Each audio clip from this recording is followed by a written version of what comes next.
Assalamualaikum warahmatullahi wabarakatuh. Perkenalkan, kami dari kelompok 4 Praktikum Manajemen Usaha Tani kelas I akan mempresentasikan hasil diskusi kami mengenai studi kasus Foxstat Pecan Company. Yang beranggotakan saya sendiri, Mutiara Sania, Yasinta Zahro Al-Sabila Hawa, Raffi Maulana Sudiartono, Fatwa Saidina, Anissa Novita Sari, M. Joseph Syahraja, dan juga Daniel Stephen Silalahi.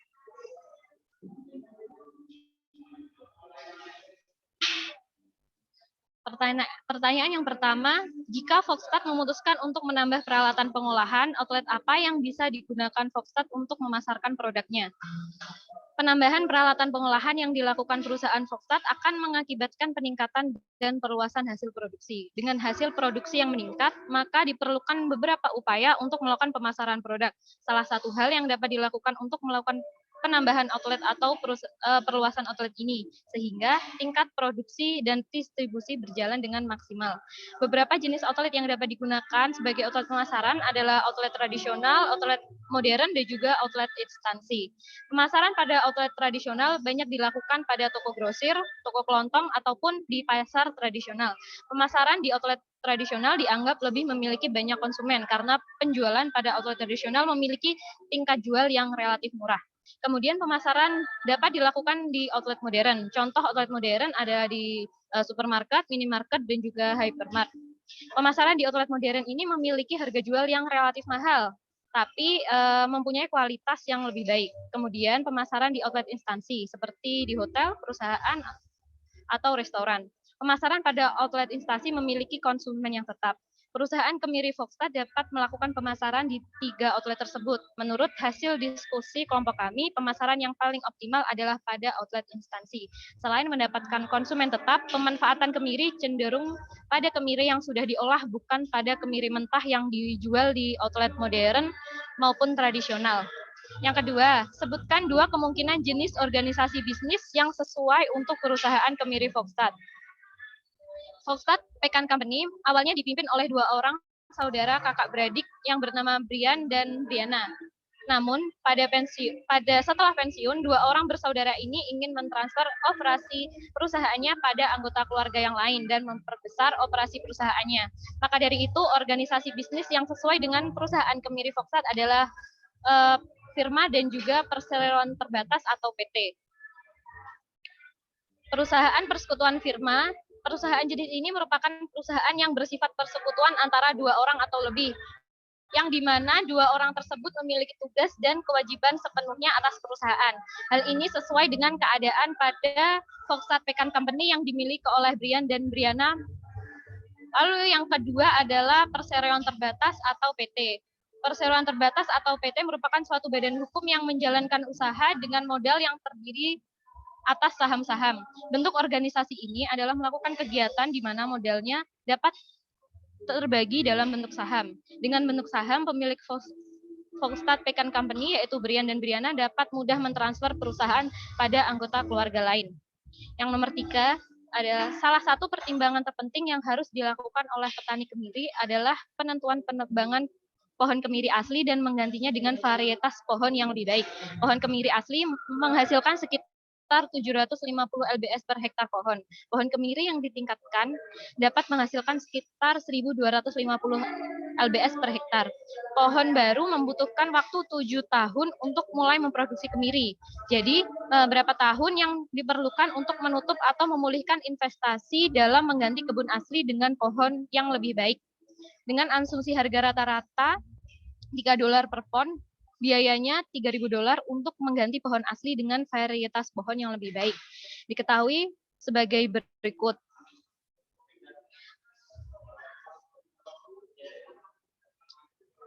Jadi diperlukan 12 tahun untuk menutup atau memulihkan investasi dalam mengganti kebun asli dengan pohon yang lebih baik. Selanjutnya akan dijelaskan oleh Yasinta. Selanjutnya nomor 4. Bagian dari membangun bisnis yang sukses adalah membentuk tim spesialis untuk memberikan pengetahuan dan saran ahli untuk membuat keputusan sebaik mungkin. Sebutkan 4 spesialis yang harus dimiliki Brian dan Brianna dalam tim produksi dan manajemen mereka. Spesialis yang pertama yaitu spesialis produksi, yang kedua spesialis spesialis administrasi dan keuangan. Yang ketiga, spesialis marketing atau pemasaran. Yang keempat, spesialis human research development atau HRD. Yang kelima, memiliki operasi ternak bersama dengan kebun kemiri, Volkstadt telah membaca tentang beberapa operasi yang menggembalakan ternak di kebun mereka. Ketika petani melakukan ini, rata-rata mereka kehilangan sekitar 50 ton pekan per akre. Selama 5 tahun terakhir, pekan telah menghasilkan $3 per pon saat panen, dan anak sapi telah dijual seharga $1,50 per pon selama periode yang sama. Tunjukkan pekerjaan Anda. Jika Volkstadt tetap melakukan penggembalaan ini, berapa total kerugian produksi kemiri dalam pon? Ketahui lahan kemiri beririgrasi pada lahan 210 akre. Diketahui kerugian kemiri sebesar 50 pon per akre. Jadi dikalikan 210 dikali 50 sama dengan 10.500 pon. Jadi operasi peternakan penggembalaan sapi yang dilakukan secara bersamaan dengan pembudidayaan kemiri akan membawa kerugian. Hal itu dapat dilihat dari perhitungan di atas yang mana akan membawa kerugian sebesar 10.500 pon. Berapa kerugian pendapatan dari operasi kemiri akibat penggembalaan ternak? Jadi pada 5 tahun terakhir diketahui kemiri menghasilkan sebanyak $3 per pon. Jadi kerugiannya $3 dikali 10.500 pon, jadi sama dengan $31.500. Berapa berat total yang harus dihasilkan dari ternak dibandingkan dengan hasil kemiri untuk mengimbangi kerugian operasi kemiri? Jadi diketahui harga anak sapi itu $1,50 per pon, dan juga kerugian pendapatannya $31.500. Untuk menutup kerugian diperlukan anak sapi dengan berat $31.500 dibagi $1,50 sama dengan 21.000 pon. Jadi total yang harus dihasilkan dari ternak dibandingkan dengan hasil kemiri untuk mengimbangi kerugian operasi kemiri sebesar 21.000 pon. Jika Volkstadt dapat menggembalakan 1 ekor per hektar dalam area pohon kemiri, berapa pon yang harus diperoleh setiap ekor saat digembalakan? Jadi pada lahan seluas 400 hektar terdapat 100 ekor sapi. Lahan seluas 400 hektar bisa digembalakan kira-kira 400 ekor sapi. Jadi 1 hektar itu 1 sapi. Selama periode tersebut, sapi dijual dengan harga $1,50 per pon. Jadi total pendapatan sapinya sebesar $600 per pon. Apa keuntungan menggembalakan sapi dibandingkan kemiri? Jika keduanya dibandingkan, akan lebih menguntungkan menggembalakan sapi. Hal ini karena sapi memiliki manfaat yang banyak, contohnya seperti dapat diolah menjadi berbagai jenis makanan. Harga sapi juga memiliki harga jual yang cenderung lebih mahal daripada kemiri. Sapi yang dijual baik dalam bentuk hewan atau dalam bentuk olahan akan memiliki nilai jual yang tinggi, sehingga keuntungan yang didapat juga akan semakin banyak. Terakhir, apa kerugian menggembalakan sapi dibandingkan kemiri? Selain memiliki keuntungan, menggembalakan sapi juga memiliki kerugian. Contohnya pada proses perawatan. Perawatan sapi dapat dibilang sulit. Jadi petani harus siap untuk menyediakan beberapa keperluan sapi seperti kandang, pakan, dan lain-lain. Sehingga biaya yang dikeluarkan juga banyak. Petani juga harus melakukan perawatan sapi seperti pembersihan kandang, memastikan kebutuhan nutrisi sapi tercukupi, memastikan sapi dalam keadaan sehat, penyuntikan sapi, pemberian pakan, pemberian air, dan lain-lain. Oleh karena itu, teknik dan proses pembudidayaan tanaman kemiri dinilai lebih mudah daripada teknik penggembalaan sapi. Selain itu, juga karena biaya produksi yang cukup tinggi. Proses dan perawatan dari penggembalaan sapi dinilai membutuhkan biaya yang cukup besar. Misalnya, sapi harus dipastikan dapat hidup dengan sehat, yaitu dengan cara penyuntikan secara teratur dan juga pemberian pakan yang sesuai. Biaya yang dikeluarkan dari kedua hal tersebut terbilang sangat besar. Ditambah lagi, kandang sapi juga harus dibersihkan, maka biaya tenaga kerja juga diperlukan di sini.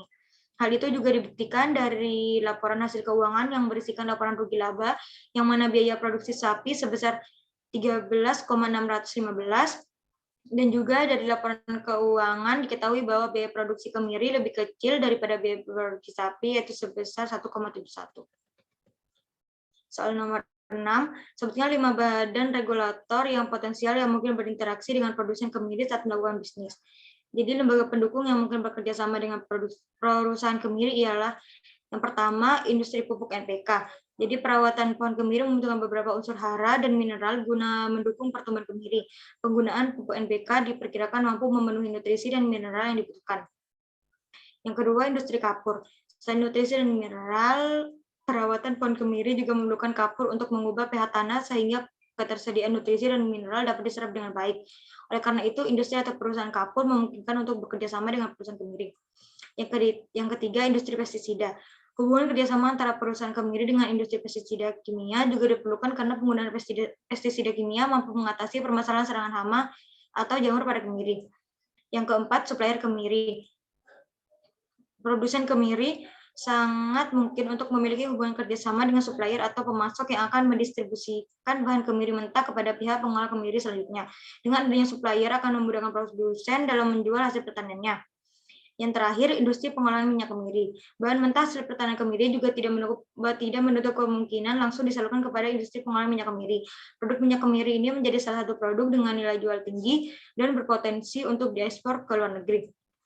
Soal selanjutnya akan dibacakan oleh Raffi. Volstad ingin meningkatkan margin keuntungan mereka, perusahaan dapat menambahkan kemampuan pemrosesan untuk operasi mereka. Brian dan Brianna telah mempertimbangkan opsi ini beberapa kali di masa lalu. Saat ini, Volstad memproyeksikan untuk menjual kemiri mereka seharga $3 per LB dan memproduksi 250.000 LBS. Kemiri yang tidak dikupas per tahun. Baru-baru ini mereka bertemu dengan pemberi pinjaman mereka dan pemberi pinjaman itu setuju dengan gagasan untuk memproses lebih lanjut kemiri mereka di fasilitas mereka sendiri. Dia mengatakan kepada mereka bahwa bank akan menawarkan pinjaman 7 tahun dengan pembayaran tahunan yang sama dengan bunga 6,5%. Pembayaran tahunan adalah $182,37 per $1.000 yang dipinjam. Dibutuhkan 2 pon kemiri yang tidak dikupas untuk menyamakan kuantitas dengan 1 pon kemiri yang dikupas. Pertanyaan nomor 7. Langkah awal dalam mengevaluasi perubahan dalam operasi dapat menentukan pendapatan yang diproyeksikan untuk perusahaan. Gunakan informasi di atas untuk menghitung pendapatan yang diproyeksikan. Lihat halaman R12 untuk menentukan pengeluaran. Berapa proyeksi pendapatan kemiri mereka? Pendapatan kemiri yang tidak dikupas sama dengan harga per kemiri dikali jumlah produk, sama dengan $3 dikali 250.000 sama dengan $750.000. Pendapatan kemiri yang dikupas sama dengan $3 dikali 125.000 sama dengan $375.000. Selanjutnya pertanyaannya adalah berapa total biaya langsung per hektar? Yang pertama ada biaya pupuk sebesar $125,36, bahan kimia tanaman $187, biaya pengeringan $125, penyewaan custom $125,33, tenaga kerja sewaan $300,71, keperluan $15,48, konsultan $120, pemasaran $40, energi irigasi $107,41, minyak bakar $126,67, perbaikan $37,15, bunga operasional $81,21 Total biaya langsung per hektar adalah sebesar $1.391,33. Pertanyaan selanjutnya adalah berapa total biaya overhead pada lahan 1 hektar. Pajak real estate-nya sebesar $0,3, asuransi pertanian $69,29, iuran dan biaya profesional $5,95, penyusutan mesin $324,63, depresiasi bangunan sebesar $5,89, aneka ragam $13,48. Total biaya overhead-nya adalah $434,27. Pertanyaan selanjutnya adalah berapa total biaya per hektar, sama dengan total biaya langsung per hektar ditambah total biaya overhead per hektar, sama dengan $1.393,33 ditambah $434,27 sama dengan $1.825. Pertanyaan selanjutnya berapa total biaya untuk perkebunan, sama dengan total biaya per hektar dikali 210 hektar, sama dengan $1.825 dikali 210 hektar sama dengan 383.376 dolar. Pertanyaan selanjutnya adalah berapa total pendapatan bersih? Pendapatan bersih sama dengan proyeksi pendapatan dikurangin total pengeluaran. Sama dengan 1.125.000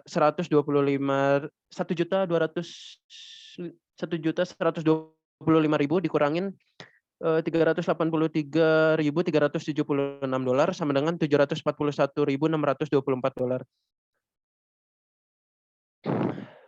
Pertanyaan selanjutnya adalah Brian dan Brianna berpikir jika mereka akan melakukan investasi dalam peralatan pemrosesan, mereka akan dapat menjual kacang pecan kupas mereka seharga $10 per LB. Berapa pendapatan marginal per pon kacang pecan kupas yang akan diterima pertanian jika mereka menambahkan kapasitas pemrosesan?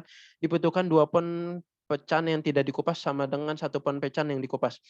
250.000 pon kacang pecan yang tidak dikupas sama dengan 125.000 pon kacang pecan yang dikupas. Harga awal sama dengan $3 per LB. Pendapatan awal kacang pecan kupas sama dengan 125.000 dikali $3 sama dengan $375.000. Harga akhir sama dengan 10.000 per LB. Pendapatan akhir kacang pecan kupas sama dengan 125.000 kali $10 sama dengan $1.250.000. MR sama dengan 1.250.000 dikurangin 375.000 dibagi dengan 125.000 sama dengan 875.000 dibagi 125.000. MR sama dengan 7. Jadi pendapatan marginal yang akan didapatkan adalah $7 untuk setiap kacang pon yang ditambahkan. Pertanyaan yang ke-9, mereka berpikir bahwa biaya variabel tambahan untuk operasi tenaga kerja dan operasi mesin akan menjadi $1,70 per pon kacang pecan yang dikupas. Jika pertanian berjalan ke arah ini, Volkswagen percaya bahwa mereka harus mendapatkan tambahan 1,50 per kacang pecan yang dikupas untuk resiko mereka dan menambah tenaga kerja di pihak mereka. Berapa banyak pendapatan marginal yang dapat disumbangkan untuk membayar biaya tetap? Volkswagen memproyeksikan untuk menjual kemiri mereka seharga $3 per LB. Mereka memproduksi 250.000 LBS kemiri yang tidak dikupas setiap tahun. Perlu 2 pon kemiri yang tidak dikupas untuk menyamakan kuantitas dengan 1 pon yang dikupas. Maka diperolehlah hasil 250.000 dibagi 2 sama dengan 125.000 pon per tahun. Mereka menambah biaya untuk mesin dan termasuk biaya variabel sama dengan $1,70. Total pendapatan awal sama dengan $3 dikali 125.000 sama dengan $375.000. Total pendapatan tambahan operasi mesin sama dengan $1,70 dikali $125.000 sama dengan $212.500. Total pendapatan tambahan risiko dan tenaga kerja sama dengan $1,50 dikali 125.000 sama dengan $187.000. Maka MR sama dengan 399.500.000 dibagi 375.000 sama dengan $1,06. Maka pendapatan marginal yang dapat disumbangkan adalah sebesar $1,06. Selanjutnya akan dijelaskan oleh Rara. Nomor 10, berapa banyak uang tunai yang harus disumbangkan Volkswagen setiap tahun untuk biaya tetap? Biaya tetap merupakan biaya yang dikeluarkan oleh perusahaan dan tidak dipengaruhi oleh banyak sedikitnya produksi yang dihasilkan. Biaya tetap bisa disebut juga sebagai biaya overhead.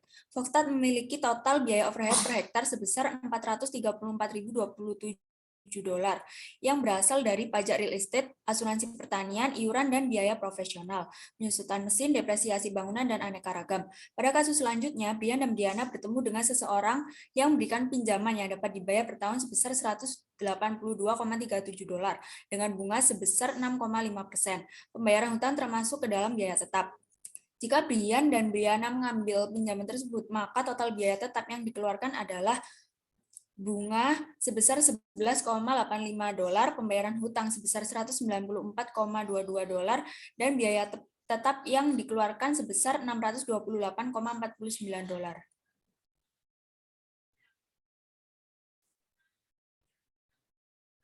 Pertanyaan nomor 11, berapa banyak utang yang dapat didukung oleh Volkswagen dengan pendapatan ini? Jumlah hutang yang harus dibayarkan oleh Volkswagen pada tahun 2017 sebesar $419.384 dan jumlah hutang yang harus dibayarkan oleh Volkswagen pada tahun 2018 sebesar $414.287. Kemudian pertanyaan nomor 12, sebutkan 4 faktor resiko yang harus dipertimbangkan oleh Foxstat jika mereka melakukan ini. Yang pertama, resiko bahwa perusahaan tidak dapat melunasi hutang. Yang kedua, resiko saat panen kemiri tidak sesuai target dapat menjadikan perusahaan mengalami kerugian. Yang ketiga, resiko beban pengeluaran yang semakin meningkat. Dan yang keempat, resiko bahwa minat masyarakat akan semakin menurun pada kemiri varietas baru. Yang selanjutnya akan dijelaskan oleh Anissa. Selanjutnya pertanyaan nomor 13. Sebutkan 4 faktor penghargaan yang harus dipertimbangkan oleh Foxstat jika mereka melakukan ini. Yang pertama adalah program perusahaan, yang kedua capaian prestasi kerja, yang keempat senioritas, yang keempat panduan intensitas. Selanjutnya pertanyaan nomor 14, yaitu aspek penting dari manajemen adalah memastikan bahwa semua karyawan dan orang yang mengunjungi lokasi peternakan tetap aman. Sebutkan 5 bahaya keamanan yang harus dipertimbangkan oleh petani kemiri saat mengelola karyawan mereka. Yang pertama adalah bahaya kimia pestisida dan herbisida yang dapat membahayakan cedera seperti luka bakar, penyakit pernafasan, sampai keracunan. Yang kedua, listrik. Bahaya seperti saklar, kabel, mesin, atau saluran listrik di atas yang rusak.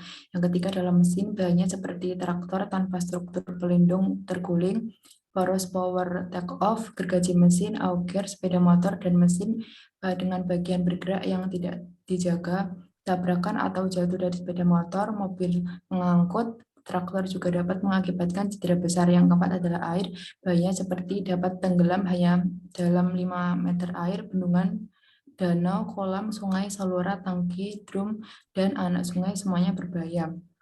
Yang kelima adalah cuaca, bahaya seperti terbakar sinar matahari, sengatan panas, dehidrasi, dan hipotermia. Pertanyaan nomor 15 adalah daftar 6 kemungkinan alami bahaya produksi untuk operasi kemiri. Yang pertama adalah terjadi pembusukan pada kemiri. Yang kedua, perubahan cuaca dan iklim yang tidak menentu berpengaruh terhadap pertumbuhan pohon kemiri. Yang ketiga, ada serangan dari hama dan penyakit tanaman yang berdampak pada hasil panen. Yang keempat, kondisi tanah yang kurang cocok terhadap pohon kemiri akan menurunkan kualitas pada hasil panen.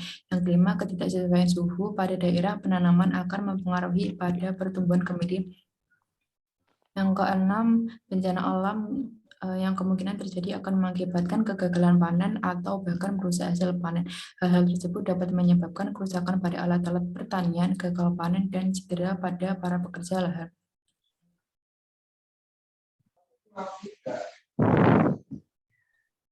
Baik, selanjutnya nomor 16, sebutkan 6 kemungkinan bahaya produksi buatan manusia terhadap operasi kacang. Yang pertama ada pengendalian hama yang tidak diperhatikan yang mengakibatkan kerusakan pada tanaman. Lalu yang kedua ada kebersihan pada tanaman. Yang ketiga terjadi pengelolaan pada perawatan pada tanaman yang mengakibatkan hasil kurang maksimal. Keempat, penggunaan bahan kimia yang berlebihan. Lalu yang kelima, terjadinya kelalaian dan kesalahan pada pekerja. Keenam, perawatan yang salah pada tanaman membuat kualitasnya menurun. Lalu nomor 17, apa 4 cara yang mungkin mereka dapat berpotensi meningkatkan pendapatan mereka? Bentar lagi gua nanti. Yang pertama, melakukan riset pasar yang dapat menerapkan teknik pemasaran yang sesuai sehingga produk akan terjual dengan baik dan maksimal. Yang kedua, menggunakan teknologi terkini yang dapat membuat hasil semakin meningkat. Yang ketiga, adanya perluasan industri pada pasar. Yang keempat, adanya peningkatan kualitas proses pembudidayaan. Lalu nomor 18, jika Foxstat memilih untuk menambah pemrosesan, mereka mungkin juga mempertimbangkan untuk menambahkan promosi pemasaran konsumen langsung. Media sosial merupakan aspek penting dalam pengembangan basis pelanggan setia untuk usaha kecil. Sebutkan 2 platform media sosial mengapa mereka aktif. 2 platform media sosial yang akan digunakan adalah Instagram dan YouTube. Instagram merupakan aplikasi yang jumlah pengguna terbesar kedua. Dengan banyaknya pengguna Instagram diharapkan dapat memperluas informasi tentang produk tersebut. Lalu yang kedua ada YouTube, merupakan akun jumlah pengguna yang sedang mengalami kenaikan. Video yang dapat diupload di YouTube dapat mengenalkan produk secara rinci karena tidak ada batas waktu untuk durasi video. Untuk soal selanjutnya dijelaskan oleh teman saya. Jika mereka memilih untuk menggunakan media sosial untuk mempromosikan merek mereka, apa 2 atribut utama bisnis mereka yang dapat mereka tekankan dalam pesan media sosial mereka? Yang pertama ada branding produk, yang kedua ada pesan branding. Branding produk dapat diartikan sebagai pemberian suatu identitas pada produk agar para konsumen terpengaruh untuk menggunakan produk yang ada dibanding dengan produk yang lainnya. Branding ini memerlukan proses kreatif seperti pembuatan logo, slogan, dan lain-lain. Sedangkan pada pesan branding adalah produk pesan brand yang harus dibuat kuat, efektif, dan konsisten.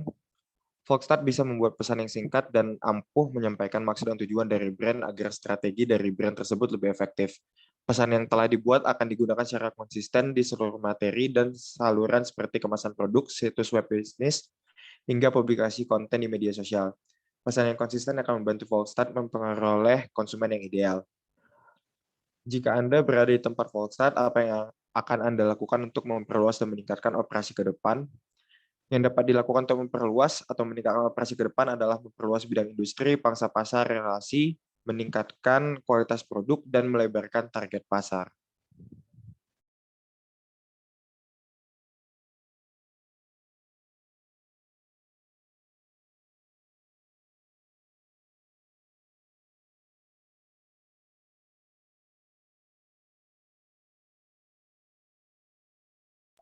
Sekian penjelasan dari kelompok kami mengenai studi kasus Volkswagen Pekan Company. Mohon maaf apabila ada salah kata.